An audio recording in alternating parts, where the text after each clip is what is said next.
Makulu Nadia Jeme Mama Rake Makulu Tala pasi monanga Staff kindingwa Tala pasi monanga Mabele Mame Kona tema Ngana lobi que festation la pasteur wala ça ça la bana nyonso même na ba serviteur soki ça la mine ko na ti ba ba nzambe bien te ba ba ko to sa nzambe te biso ba ko ta li felo ya liboso de l'église ba ma pasteur ba yemi ba protocole ba diacre ba intercesseur na ba pasteur ba tasuka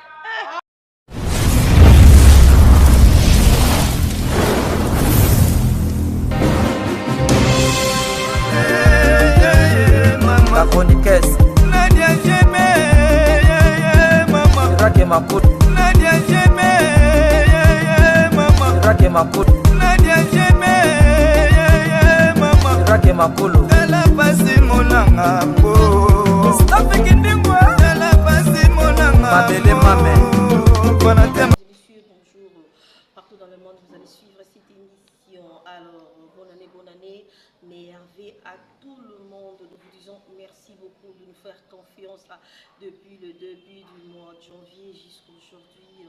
Nous sommes le 30 décembre 2025 dans la République démocratique du Congo, précisément à Kinshasa. Nous vous disons merci de nous faire confiance. On a été avec vous, vous nous avez fait confiance à vous abonner dans nos chaînes, à partager, à liker, à commenter les émissions. En tout cas, nous vous disons merci beaucoup. Alors, cette émission, elle est un peu spéciale parce que nous allons parler sur le bilan 2025 de nos émissions. Ça fait longtemps que j'ai été avec le prophète Boer dans mon plateau et ça date de longtemps aussi que j'ai été avec Nadine Elessé. Ça fait vraiment longtemps avec ces lingala là qu'il parlait. Là, j'ai fait des mouniers pour un peu imiter Nadine, mais c'est un peu difficile pour moi. Je ne comprends pas pourquoi et pourtant je suis mongala.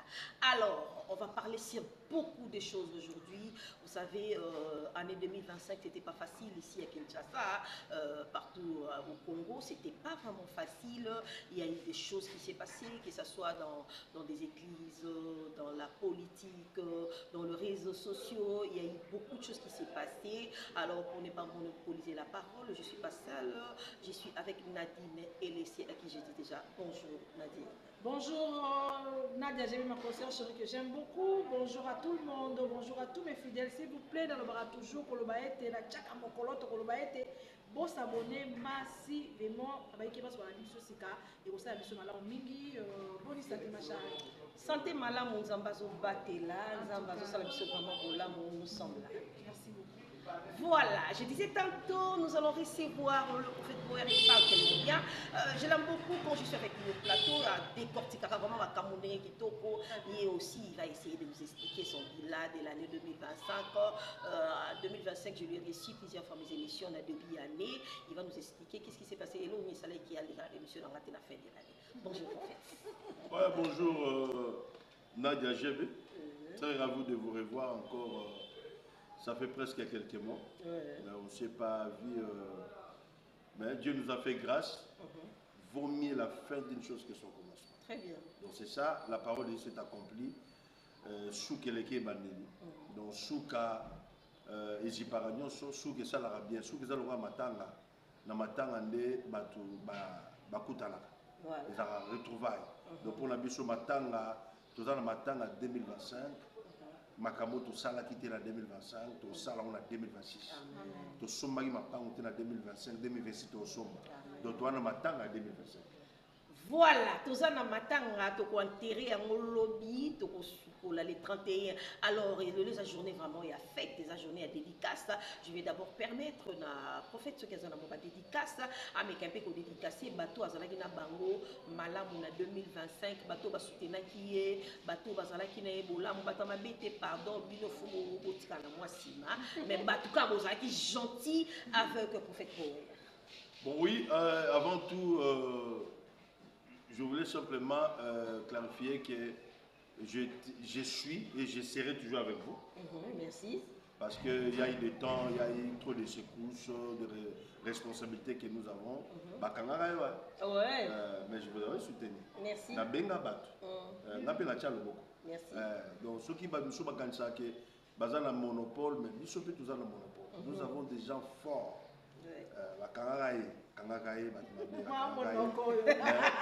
Donc c'était une cabale. Ils avaient qu'à grimace, ils avaient l'angle loroté. Ce que j'avais eu comme instruction, ils avaient l'angle loroté. Bon, ça fait partie à Moussala. Depuis que le bagana pastoral, ça fait partie de l'apostolat. Donc il y a des salara, il y a des salara anan na yo bakino ko sakana ngate na Moussala na risque. J'ai failli laisser mes enfants à cause d'un. Donc c'est ça. Maman Nadine laisse aussi, je suis toujours là. Mote nangai to dédicace à Vana Banda. Vous savez, tout ça la basal biso mabe en 2025. Mais tu peux dédier bon encore. Ah bon? Voilà, tu dédier bon encore parce que dédicace comprendre que basali biso mabe mais toi la bon. Tu sais quand les gens bazo salo mabe, yozo tala bon na liste ndenge David ande oloba na Saoul, batolo ba kufa. Donc il bango bon ne bembe na yote, mais yo bon na matanga. Amen. Donc c'est ça. On a des principes spirituels. Et on David a tiré le colobé la Saoul Malika. En autre temps, mais dédicace pour Saoul la Koufa. David a ça là chant funèbre pour Saoul. Donc pour nous la saga et non moi nanzam. Moi nanzam solo zalonga biso naza fier d'être mongala. Trop fier. Mungala la kandate, Mungala akanga kandate, Mungala a hypocrite, Mungala zo soana bena mwasi na ba potane me bazo bota kaka, bino boyo kota la kati mwasi atomboke libino, otika mobali la ngai. Donc c'est sangala. Yoro baka banga Mungala so ba nimeli Yesu, animeli nzambe. Et so Yesu akufarate ba passer bangala tonga to salate. Biso kanda et paille na papa yo na osala donc c'est du sang donc mais Yesu tangoyé à briser biso maintenant na lo dédicacé bande konyo so surtout ba influenceur na ba influencer il y a YouTube il y a TikTok pe ba chaîne nyonso oyo tozana bango ba voisin ba concert ba confrère maintenant ngai na message la télévision, na message na YouTube, na TikTok. Bah bien la télévision, Kinshasa.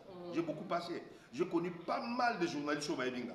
Il y a Numérica TV, il y a ma chaîne belé, on a bandé le caraba, ba émission là-bas. Mais n'ayez pas bandé coquet, bah continuer na YouTube, ils ont bien mal. Parce que je fais des émissions na YouTube, ils allaient qu'à ba journaliste ba papa to lobé la boy. Au lobby, par exemple, Matéa, mais pas Kozala spécialisé pendant le salaire. Mais c'est à vous deux, de salike, na comme na YouTube, na yebani pe na YouTube, na jupe chaîne na YouTube, donc on va yebake ba ngomi balé, ne ba coaching na monde ya YouTube. Biso botam na makila ba ya reconnaissance, makila ba mo ya bato malamu. Si vous avez cherché à $300 à Kabel, $100, c'est ça que vous avez. Naomi Koumi, c'est mon propre lobby. Réjouissez-vous dans le Seigneur. Vous êtes là et glorifiez-vous dans le Seigneur. Donc c'est ça. Et Bangomi Balé, dans le monde, ça évolue. Ça évolue très bien. J'ai eu beaucoup de personnes qui m'ont soutenu, même dans le ministère. Beaucoup de personnes. Donc, Anam et Bandagi bien, il y a un peu de Soukalango bien. Chaîne Ezali, Bino de Bamama. Bino ya mama nango nazo bunda peneza la monene bino peka botika ba mama na. Et je pense que ça n'a pas changé le nom, c'est toujours Esprit Esprit Boer TV. C'est toujours Esprit Boer TV.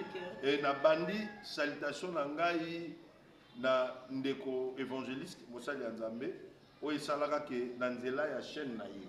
Nzela chaîne na ye na ebembe ya Kondo da kuda da mwana na biso un ami proche o bati na ngati lelo.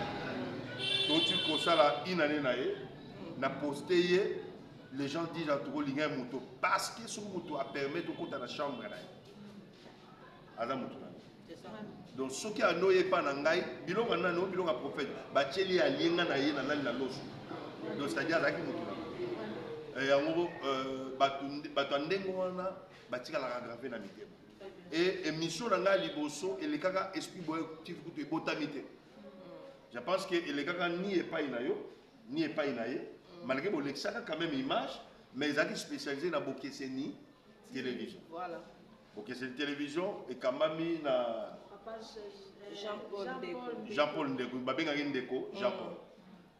Na pesi ba meilleur vœu na ben na. Na pesi ba meilleur vœu bonne année 2026.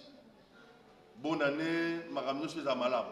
Na bandi na yo parce que yo mutali boso tinda ibata na ga micro na sala ka émission, le monde était fixé sur moi et na bobsek ki andeko dakumuda nde sala ki ke batu mususu ba ibabiso. Na nzela itando ike au barbala linga. Donc je vous salue, je vous souhaite bonne année à ta femme ainsi que corps du Christ Nyos. Et nabadi susu ko souhaiter bande ko nyos misusu to yebanite tout le monde en a boye. David Mombele na la retro na pesi yo bonne année. David Mombele ala tablo ba musulman na banga kapo soki na keya ya minga na plateau to yo binda pamba David na olongola pastoral oyo zali kofi pamba David Mombele na yeba te question nga tuna so do tuna ne tza sérieux mais pas sérieux. C'est ça. David Mombele, vraiment, je vous aime, que Dieu te bénisse. Bonne année, et pas une année, moi, si on a bana, Igenyema aussi. Je salue Igenyema, Yamama Tebele, Calamite te rappelle la joie Yamanga. Donc, la joie Calamite, on peut s'adapter. Donc, ça a surprise d'ailleurs, ma collègue Angela, na Obenga, na ça déjà, na ma belé. Donc, Igenyema, je vous salue. Bonne année, Nayo. Na Pessi Mote, la grande dame, bonne année na bana na libota mobimba na Londres, grande dame na Pessi Mote, na Pessi Chou bonne année na Mama Congo bonne année. Mama Congo bonne année. Ayo atakaki mais bonne année quand même. Wana za makambo ya itando ike bonne année. Mama Congo za la potentialité mais chaka moi mukena se. Batindi kakayote. Olobaka tu parles bien, vous avez la potentialité quand tu as eu mais namoni nan o comprenate oyo zalaka. Mais ngai na zoya, pe na oya na okuta no na bisa yo oyo zalaka. Mama Congo bonne année libotalo mobimba de 2025 pendant janvier au bandaki 2025 na moi beaucoup c'est 2025 au lekani ya ndenge. Bon, je peux dire que 2025 est un année difficile. Année où vous êtes trop dans le combat, on a pas mal de choses dans ce qui concerne vie sociale, tant d'histoires. En 2025, dans un mauvais souvenir, surtout, il y a un pasteur. Donc 2025, ils ont la année moko, Satan a qui goûte. Il y a un pasteur, il y a un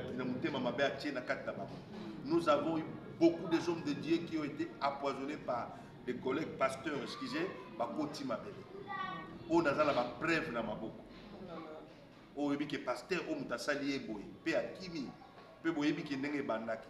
Et 2025, ezaki année mon azo conjugal on a passé parce que to koti déjà. Avec la foi to koti déjà to précédé le 1er janvier 2026. Le 2025 année moko ezaki compliqué, vie sociale ezaki passe. Mais le roi biso toza ba na Nzambe, nous comptons que par la grâce du Seigneur et toujours vivre la calendrier céleste. Amen. La calendrier céleste est toujours encore fonctionnaire céleste. Nous ne dépendons pas parce que fouti batouté et pas l'État congolais, mais nous dépendons à Christ. Il est le rémunérateur de tous ceux qui le cherchent. Après ça biso ya kolia komela, kama tembeloni ça biso bonne santé, kaka mayo toujours mélange les ça et ça biso bonne santé. Mais 2025 to kokangité ko pexé. 2025 il y a trop de témoignages bakufie belé na ba maladie na makambo belé. Maintenant esengo nangé za pour le lot toza le 30 décembre 2025. Nazo compter journal le lokola le 1er janvier. Parce que toujours traversé déjà petit tout traversé. Et j'ose croire que ba makambo yo to salité na né o luké biso ba problème za ba bonse biso na né o ezoya. Ya on to sali ba dédicace na ba tamabe na ba tamala. Voilà. Na ba to ba finga ka ba to dédier ka bino parce que mo yebi ba kanza mo musa mo na ba tamala na ba tuya mabe. To boy to lo ba po lo ba bino ne bozo juger ba. Bozo chapo na via ba to souhaiter bino bonne fête meilleure vie.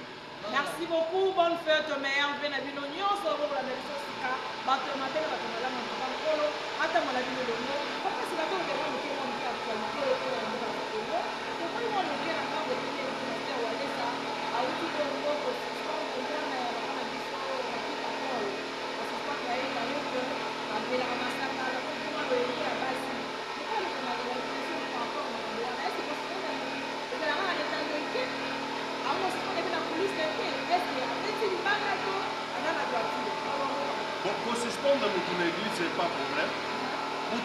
ngai biso tokuvre na moment oyo bande kosuspendre te ezali kolivre na ntango boucle de prière télévision chaîne ezalaka moko OZRT na antenne chaîne nationale na chaîne privée après raga ekoya na nsima maintenant na ntango wana mpo bande kosuspendre makati basuspendre bato bazolivre bato na diable mais lokola internet ezalaki te tozalaki na retard nango moyen eleka eza te bon parce que walesa aza chaîne ya télévision makambo osala na église pesa nini eleka maintenant mpo na nga asali bien il faut continuer ndenge wana parce que église ekomi kolie bato bakomesana na nzambe nga mpe nazwaka suspension d'église nazwaka mpe suspension Salomon Bokela yebi apôtre Fortina aza na jule quelque part tobayela bango na ekodine naza na baninga nanga toza bango na ekodine leo bazwi bakoko bakota tata mikolo toala bango na ekodine toza bana mike tobandi na nzambe mike tokoli na nzambe moko ozokima okebaka bamokili moko okei na club bocuga epai ya maître yuda oke bocuga epai ya maître yuda mais ozongeli nzambe ozo comprendre donc c'est un peu ça maintenant problème eza que il faut que asala yango mpo bato bakobomola mitema bien te bato bazoyamba nzambe malamu te mitema na bango ezali mokolmo na kati moko libanda bon naloba lokola bana wana nazomona ana vie chrétienne ya Shadrach kotala ozomona ke aza même pas na 5 ans vie chrétienne donc alandi ka loyenge oyo église ya nzambe eza ndako atatala bino te église ya nzambe eza maison mère te oyo omema ngo lokwa na misala mona non eza la zamba playa te eza pcdc te ezali dicable marveille te église ya nzambe eza église ya nzambe eza na star kaka moko chez jésus donc c'est pourquoi nga nalobi ke félicitation na pasteur walesa asala ngo na bana nyonso même na baserviteur soki esalami ndenge wana te bato bakobanga nzambe bien te bato bakotosa nzambe te biso tobenimo masuki ya pembe bade obima boye na mosala nzambe tozoteya oza mwana moki bato mosusu baobude yo toboti bana témoignage ya baboti ezali mais bana wana kolanda na bafamile na bango baotémoin baondima te ke basalelaka nzambe surtout bayembi baprotocole baintercesseur babato yoka bato bakokota lifelo ya liboso na église bamaa pasteur bayembi boyokanga nano bamaa pasteur bayembi baprotocole badiacre baintercesseur na bapasteur batasuka obi natie bango natie bapasteur batasuka pourquoi parce que bajuge batutie kopena batasuka nde bible olobi nous serons jugés sévèrement donc sévèrement la bible alingi alobi mbala mibale il faut bazala nzambe olobi yo leka nadia jebe leka elese leka ye pena azali kota soko yaka yo mesiko yaka ozomo bato asuka donc il faut que kobongola motema ezonga na kati ya église bato bayamba yesu bato bandima bato bayebaka église ya place ya liseki te asuspendre nga kutu faka bengane libela na église ouais il faut bengane parce que soki moto azosaka na bana basi na église aomela bamasanga aza dine il faut babengane na église pardon oui mais mpo na ngai il faut soit suspension na ye ayaka moto ya liboso abima moto asuka na église badosala moto apesa ye mbote te biso ezaka ndenge wana biso ezaka ndenge wana nga aza mwana fait pas konzamala. Mais papa, s'il vous plaît, permettez-moi quand même de vous rappeler la parole. Vous avez fait quelque chose de très important. Au lobby, Ayaka Moutani Bosso, Azon Ranasima. Nathan, on a pu nous aller parce qu'à l'époque, il y avait l'affermissement dans l'église. Ouais. Mais aujourd'hui, moi personnellement, on a pu se rendre compte que l'affermissement est Zalakali sous-souté. Enfermissement et permettra mon tour aïe pour la Bible aïe balilo banzambe aïe bake awa limite za boye o eza les sumo o eza convoitise o eza boye mais bino moko kaka ba pasteur bo sala système ya kolongola enfermissement d'église bozui botier offrande à $100 offrande à 200 offrande à 300 on monte que bino monde bo non je me problème eza boye affermissement zaka koye ba Bible était affermissement zaki pour la morale chrétienne, le caractère chrétien. Parce que l'affermissement biso doit 4 lois spirituelles, époque il y a Sia qui parle papa si ta lemba, ba no ben frère si ta lemba. Il y a l'époque voilà. 4 lois spirituelles doit parler sur le péché, les salis en aucun autre nom que le nom de Jésus-Christ. Le pardon, la sanctification, ma camion sur la néno rosala. Il y a tout manière comme ma frère et soeur, mais l'église nous donne yaya. Il y a dit il y a été parce que moral ou un frère n'a c'est une église des archites. Biso dola na pesa rembo te place azali sœur Irène, sœur Charlène États-Unis, ba sœur nanga ya groupe de prière to zala bango na permanence avenue Moboma numéro 22 na le panga Mongoldiaka. To zaka wana na permanence na biso ba to longwa. To zaka wana to la na ba sœur ngana zanga mo ko ba la ni parti. Salomon Bokyo la Brésil mon frère obi to bandi depuis jeunesse na msala nzambe ayebi. Idée mala be ko zalate. Ozolanda mais lelo salaka erreur wana soki tombe data mabe sert en quoi na zemi. Tu veux nous ça là qui différence. Et le sala wana il a deux choses. La première des choses tant au commune à 2000 ans tout a basculé. Le temps a changé. Toujours qu'il y a encore donc il y a moment moko boya pertinence à ma casse. Deuxième des choses c'est la responsabilité la biso ba pasteur to changer to modifier évangile. To koti ki lelo l'évangile. Et kosam et longwe ko dibiso dans école de dimanche. Lelo comme ekosam. Ils ont fait kodim té. Comme ekosam comme samedi. Donc école de samedi. Ils ont école de dimanche. Ozomona. Et to banozo va faire seulement groupe A, groupe B, groupe C. Yo peut coller au ban pe quoi. Ngape na fermi ba tebele. Mais c'est boé comme tout nous peut o fermi ba. Bazola kisa. Lelo ne naza a nazo biso que non. Ba moniteur na nga ekodim papa Philippe a aussi le 72 ans. Azali maman Annie, maman Gétrude, papa Donada pasteur na poto pasteur ya Crisco. Ba moniteur na nga ekodim bazali. Mutabazanga azali so kote na nzela ba duso ba yebi. Apôtre Jean-Baptiste Kapuku. Ba banzaka na maya ntwenge. Bébé ne reko ba bazanga kuna. Est-ce que tu comprends? Débat Badzenga Lelo, ça fait 35 ans depuis notre baptême. Et 35 ans de la vie chrétienne. Ok? Donc, si tu as l'âge d'engager 48 ans, si tu as calculé, tu as sur l'âge de trop jeune. Si tu as Inou, Mangobo, Zandu, maman est Zigida Badinga. Papa n'a pas dit que tu as ma classe pour Nayango. Donc, c'est-à-dire que l'homme sous la salle à la église, le roi n'a moins d'église de Kokate. Il faut être une fille ou un enfant de l'église pour ne pas détruire l'église. Maintenant, beaucoup de pasteurs n'ont pas mis sous le collant dans la quartier à Indoki. Mais la Kokate le roi comme prophète. Attention, mais tu as un comportement dans la salle. Afinga bandibina cher, abanga kate. Donc, on s'est dit que semence à sorcellerie si la règlement des comptes il faut cher. Voilà. Au moins bilo kwa bazaza lango. Donc ça dit problème est ça, il faut que bon la motema et bana bandimité na biso ba pasteur. Beaucoup de pasteurs ne sont pas convertis. Ils ont raté la conversion. Misusu ba rata ba délivrance, misusu ba bandoki. Kolanda full le comment pour que pas chef coutumier pour que pas maman va dans la casa na venir me fallait tala libele munene o meli libele na ye ayo bois kaso une église ngamba banditi baroya nombre ba bako c'est libele ko ba tofina maman ngana il y a salité ne mona que pas ina yo papa mukolo kolo ba me mane libele ya mo salité ya mo sa ndingari ozomona biloko wana nyoso wana ka pona makama mokili siko église yo ko simela kisi ya yote. Il y a tata abinoté. Héritage à maman abinoté.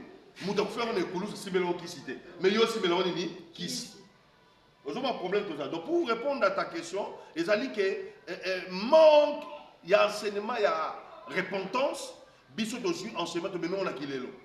Makamo offrande des problèmes. Même offrande la Bible c'est ngama. Et offrande c'est ngama. Mais na ndenga bosenga lelo te papa. Bon, non. Non, problème est ça. Bon, on a repris cet exemple. Naïbi ba église au bassin grave offrande pénal militaire. Naïbi ça ça. Parce que le long, on te comment qu'on généralise. Naïbi ba église au bassin nous allons donner les offrandes ba baleki. N'a pas cet exemple Arbel et l'Éternel. N'appelle exemple Bangembo. T'es bien assemblé là, Puna. Ok, Ça d'accord. monte. On fait $100. Non, non, non. Kasi yango l'église de Bisso. Non, attends. Ton senga comme $100 dans ma maison. C'est mon église, non? Attends, maman. Tozo comment? Je vais. Nazo comment? Ah Au bon? lobby exagéré, non? Tu as parlé d'exagération. Oui. Nazo comment? Dans l'obé de l'église, si on attend de l'obé, l'église, chaque dimanche, on va $10 000. $1000. Parce qu'il y a $100 les lots. Dans la vie à Kinshasa. Papa, copé ça $100 et ça m'a bêté. C'est ça, il y a un Bible, Bible. Bible, avant kabilo mo botangi sa biso, baloba ke liboko à gauche ce que péci à droite c'est. Et il y a le bani, interprété. C'est-à-dire quoi? Mm. Na makasi na Bible pe makasi. Mais le bien, on peut interpréter. Mais à moi na yebi ke ce qui na kabela nzambe, il faut na pesa o tuti na motema na ngana bongisa ki depuis ndaku na nga. Bote인ga que la loi de recevoir, la loi de donner c'est recevoir. Donc nga na yebi ke pona batela bozwi na nga soki ko mama na malachi soki na verset nini faut na pesa ka pon nzambe abatela biloko na ngai nde makambo boteya biso. Tu peux s'arrêter pour nous abattre le bilan. Na pesa neti dimi pon nzambe azo abatela biloko. Si vous yokate, aux autres toucher le terrain où ils glissant. Je vais te dire une chose. Et ça là-bas, avec un salaire il y a $1000. Bazar la Kinshasa. Oui. Pour payer ça $100. Ça ne dit rien. Est-ce que vous comprenez? Et ça là-bas, avec un salaire à $500. Pour payer ça $50 et le béni est de l'autre côté. Ok? Problème les aboués. Même dans la Bible aux Zoloma, il y a le fond de l'estimation. Dans la Bible, il y a le fond de l'estimation. Au fond de l'estimation, nous avons lobby à 4 Mouta paie son temps, 50 cycles. Dans la Bible. Si on a vu version là, tant que nous parce que mon téléphone n'est pas dit. Offrande de l'estimation. Ok? Offrande de l'estimation. Bah église na tangel maman, na beaucoup tanga ba église pour le qui a un problème. Ils ont la limite ba banda ko fanda $10 000. Voilà, papa Romanola C'est ça. Kitoko. Merci beaucoup papa Romanola Kitoko. Entre temps qui avait Simangonga. Voilà. Toko ba mimi mangotai 2025 mari to ko moi moke moi bebele bele na kati. Sika na kati 2025 moke ko teki moi moke moi bilinge bele ko mona ngamba no basala na Nzambe. Makambo yaki baliyo ba mama Blanche, makambo ye makambo moko se moninga yaki mama moke bele bele. Sika to ko kena moi moke ko chiter to kota na 2026 awa makambo pe mama so sanga pe ya wa susa ya mbamba ko finga kanye et surtout ko kite ko mona yeki ba deko liwa ya mama Blanche yaki na 2025 et puis ko mona yete papa na biso mobala mama Sandra Mbui ba divorce makambo ye moi moke bele kala nga ba sana Nzambe. En tout cas na ngambo église to vandi kimia te na 2025 to ko kenda to ko kota na 2026. Puis ça mama moke maloba moke ba yeke ba Rolanda yo ba sala Nzambe ba deko ba Rolanda yo. Est-ce que on continue à lire to luanga ba bese ko ya kamoko se moninga na ngambo na bino etonga. Bon, on a évité question là parce que Babez on va le gros banane.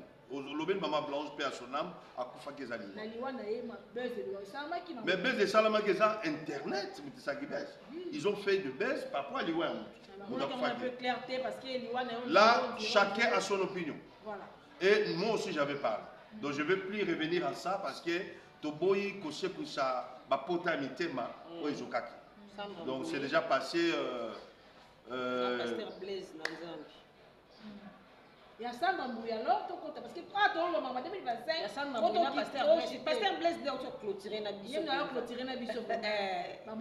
Bon sans d'ambouille dans le bail déjà. Dans le sans d'ambouille Azaki Miate. Mais sans d'ambouille à l'axe maturité chrétienne. Très bien. Sans d'ambouille c'est une femme à féliciter. Sans d'ambouille à l'axe kada chrétien à solo. Moi Nanzambi à solo. Jusqu'à présent elle n'a rien à répondre de l'autre côté. Pourquoi répondre de l'autre côté? Un oué de Dieu ne se justifie. Très bien. Un enfant de Dieu ne se justifie pas. Nous avons justifié. Parce que Makamusu est allé Kobima. N'est limité. Même les bandela n'est pas Kobima. Les apôtres ont justifié sans Nambouy. Et sans Nambouy, nous avons senti que Nabi que Liba là on est arrêté. Ata bato bakokota bezalate bakosangse bezalate parce que likambo ekomeli sana mbui sana kosa la crise akoko sala besa famille oyo ndimaki kosala témoignage to bali vierge bopesi biloko o bapesaka na ba vierge boleki bobandi kofinga vierge bazaki vierge fait chose grave rebelle que non na découvrir la vierge tétonné bango za intimité on met la ndeko no lengeni non ezakuto wana te to ça l'analyse que famille muté et démentir c'est ça bobali mutu et pas baluba ba pesa na d'autres ba pesa biloko ba vierge n'est-ce pas qui chasse ezaka bobo comprendre qui chasse abela Noël oteka ba biloko na ya bana mais toi sur la Noël tu dois la bonne année donc chasse ezaka mboka attention donc c'est ça ba démentir mais ba pesa biloko ba vierge ya mibale ba ke koko c'est la bana makamke bana baza autiste mais tandis que moi na wana tanga à l'école normale un autiste a kotanga à l'école ya normalité botongo ngani na fingi na mwasi oyo bandeko na ngai bafingi bano nga na boti bano baza bana na biso donc bo fingi semence na biso moko donc pour montrer c'est pas une bonne famille il y a famille mama bé il y a famille ba ebinzambe te il y a famille moko kimiate et ndeko mobala l'équipe a mati miniature alobi sans la mbumbu la mariage na ye aki na lukamu na ye bino boyeba ndeni ki mutu wana na lukamu sana mbumbu jusqu'à présent l'accès sur la photo bo la sabi sauter ils a famille mabé famille on est yé possible ça ça donc ponanga balukaki ba chapeauter sans mbumbu ba diriger ba kambaye ba kokite Sandra matata na ebi Sandra Congo ngala ebi Sandra Congo comment on bengi na fena musique Sandra Congo Tembuiza gaye mais bando bengi mingi Sandra Congo la fena musique époque ya Charles Mbaya ngai na jali la bomo donc époque voilà olo apesinga kinya na moto basana mbui bango donc azaki na groupe moko boye nana lukezo donc Kashkaja Chimène Manzambi bazaki ba 7 boye bana basi bande koyeba bien maintenant likambo ya pasteur Blaise j'avais dit à la sœur Eunice Kassal Moussa la sœur Eunice omoni ndenge nzamba sala mwasi alobaka te na bima na etel vraiment obi pourquoi parce que ça bolungu na ye so moni mwasi alobaka na bima na etel mwasi abula je vous dis frère tasila soni tata bula mwasi awangana ka pourquoi mwasi akoza la bana 5 azoyebaka non mwana moko ya nadine lesi parce que baba na bazana ya mama donc mama zoyeba ke non mukolo ezaki foda na kweka na moto oyo ezali mais oyo nde azobokolaka mama donc ala mutema wana vous comprenez maintenant so mwasi alobaka te mwasi atofoli mutema lobima na te bobete fibre nayebi na mana ete nayebi ete na mona ete donc la femme c'est comme ça parce que azobatela bolungu na ye mais mwasi azoloba nasalaki ye boye nakitisaki ye pantalon yo mwasi vous allez le papa. Moutongo yozo betaliso se contredire. Moment où on a un problème dans moi si le moment où yo se présente. Mon bal même moi si soit dans le problème dans balle, mon bal mo ka finga kai. Abeta kai. A chaque tension te. Obi bal ba chez Zarani. Je me suis le supermarché à 7e rue dans SK. Nyam ninga mo dans temps à comboter. Moi si mo ka bien ki la mutu kane a do pour na bilo pas à quoi ici chaque na yam. Ndeko na ngalo contre bien ko sala ile côté. Et basi bakenda kala makambo. Boza basi ne na oloba boye basi mwene tansoka ya muke soka zo ango te place azala acholi to ba merci de to ba merci kuna zo ango te akuturu comment tu vas est-ce que je peux eyindi e bebi nem je tika saki na yemo ka lokota parce que yo yebite ba ngomnya kutana ngo to silisi to bi makabo to bona tem na mutu nenga zo tomboka je t'avais dit moi avec toi c'est fini OK oyoki na tsegoli donc c'est comme ça maintenant eni sazulu baba bakamoko oyo makam na bakomi bale donc bazala na 4000 biso za dana nzambe kaka bosali makam na bino bosali bosoto na bino lelo na kala na elo mo abi to sala ki lokote ata bosala ki lokote mais problème te mais tozali pena na posa na ngote na tawo nani pena na tuna ki makambo tozali pena na posa na ngote ya yoka si tu es un enfant de Dieu tu ne peux pas détruire l'église très bien. Un enfant de Dieu ne détruit pas l'église. Après, il va moussa la zone. Blaise Ouana au fin de Bozoluba. Mais là, avec sa femme, toi, tu penses qu'il y a au Kabola Bango. N'est-ce pas Fatou? Il y a au Kabola Bolinga Santa Nanzambi. Té, au Kabola Nanzambi. Jean Bosco te. Te na nzambe. Ok. Pour la Jean Bosco si ba kamwani. Te Te na nzambe. Ah, Parce que nde ba tuki nde ba sali ba décevoir ye ba qu'est-ce ka otika nzela nzambe otika nzela nzambe te. Ba fois tu baze belé na mokili. ok. Yo moni ndeko moni nunu otika ka bana mwana beba oyebi te nzoka ne alesa ke soni. On sait jamais. Donc nyonso yo mokili esi ebebi. Tona mutu to otike to pesa confiance te nzambe kaka. Ezala fatu. Enis bobo la mitema. Ezala pasteur Blaise Manzambi bobo la mutema. Ezala Jean Bosco bobo la mutema. Pour ça bobo la mutema au sala makambo te o ko permettre peut-être famille na basali. Peso que église wana repentance était ya maka mais Enis nga bimata sala makambo. Lokola za la fruit ya repentance te ya zombo na osala succès. Nous avons des succès, on est bimisio Boulawayo, Pondo Matanga, et bimisio, donc bimisio Zoba. Ou bimisio moi c'est Atinate, Zandu, c'est tout là, Thomas Sotrage. Oui. Thomas Sotrage. Voilà, mesdames et messieurs, tous aux chités. La Liga Nadine GB, s'il vous plaît, tous à la Soukamboula, Bandoka Braza, Babakamboula, la Liga qui retient la c'est. Guerre, attention, vous n'êtes pas comme ça, nous ne sommes pas comme ça. Fille capable, bonne fête. Donc, dans le cadre de bonne fête. Il y a meilleur V. Il y a meilleur V. Ok, merci.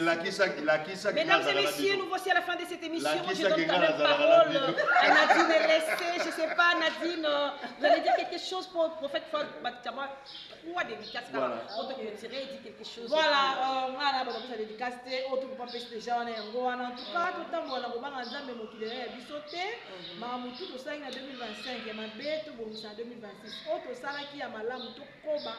Pour ça, la bonne pour Polo, éviter mon colango, éviter notre cola pour y aller, éviter à regarder le Moïbi, mon Moïbi a un mandat pour moi, la raté, donc tant bon angélé, pour qu'il ait sauté. Merci à tout le monde, merci à tous mes fidèles, maman Edoxy, maman Virginie Sonama, maman Tati Chacha, Bino Nyoso Aninga, Bino, mille en tout cas, maman, maman, merci à la prochaine. Christelle, je te fais des gros bisous. En tout cas, la bâtisse, la continuer, la donna, la pêche au meilleur. La donna, la pêche au meilleur. Meilleur V, la femme légitime. Meilleur V. Meilleur V, dans nono. Dans nono, la pêche au meilleur V. Dans nono, tu as des enfants, au bout de nebelé, banana bakoli, cesser des injures, et il y a des bêtises. Ben Jirwano Lobaka et ça va bien être. Aux alliés, moi j'aime honorer la femme. Mais ben Jiryo Lobaka qui côté, bilan nous pendant 2025 ça bêtise là non. La pêche meilleur V dans non. Meilleur V en Australie, place aux alliés. Toya Rolia en Australie dans non meilleur V. Meilleur V à mon frère Churambomba, maître les mbatades. La pêche meilleur V. Merci. Voilà, mesdames et messieurs, nous voici à la fin de cette émission. Moi, je dirais meilleur VP Nabino. Merci beaucoup. Nadia GB, Nadine Lesse, meilleur VP Nabino. Merci. Nous avons passé 2025. Tolier, Tozo continue Pekolia. La vie est faite dans l'alliance. Alliance à Jonathan, na David. David aima Jonathan comme son âme. Il y a autant où Jonathan Koufi. Asalaki mwana ya Jonathan Bolam. Lobi to kozalaka te to boti bana. Baye bakake waza papa, waza maman, kutano ata na nzela, obike o mwana na ngai na katsa e prince. O mwana na ngana kabena fotela et transport. Donc c'est ça meilleur vœu sur Nabino. Na epitolian taba tout rolian to comme ça maintenant taba na ngolo na nyonso. Voilà, merci beaucoup. Et moi, je dirais, papa a cité Danono, mais Danono vous a tellement aidé. Les amis, vous savez, si vous avez des enfants, vous devez faire la part des choses. Pourquoi bon, quand il y a un papa à lobby, beaucoup mon côté à Kondima, moi, à Mobali, à Bala, moi, si au maman à Bango, à les insultes sur les réseaux. Des bêtises. Lobby, bon, quand il y a un porte. Moi, je suis 2 fois mère. À 15 jours, même si tu m'insultes sur les réseaux, tu ne me verras jamais venir dire n'importe quoi. Parce que, là, vous avez beaucoup quelque part na boy mabe moko balo ba ke maman na bango aleki manga mobesu lelo bana ni bazo kamino ngai. Je refuse ça pour mes enfants. Alors les mamans, tout ça là vraiment la part des choses, c'est très très important, même les papas aussi. Bonne année na batu tout au Bolanda qui biso année 2025 pour continuer pour soutenir biso, pour continuer vraiment pour talaba émission na biso, pour partager et bélir les sous et pour ça la biso qui toko makasi. Et ça n'est fini pour aujourd'hui cette émission. Moi Nadia Jebe, la femme selon Jésus-Christ. Je vous dis bye bye.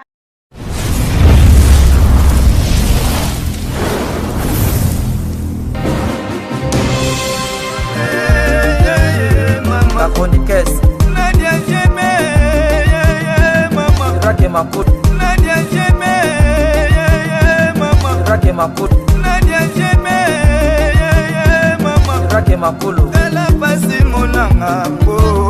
Stop making them work. Tala pasi monanga. Mabele mame. Bonne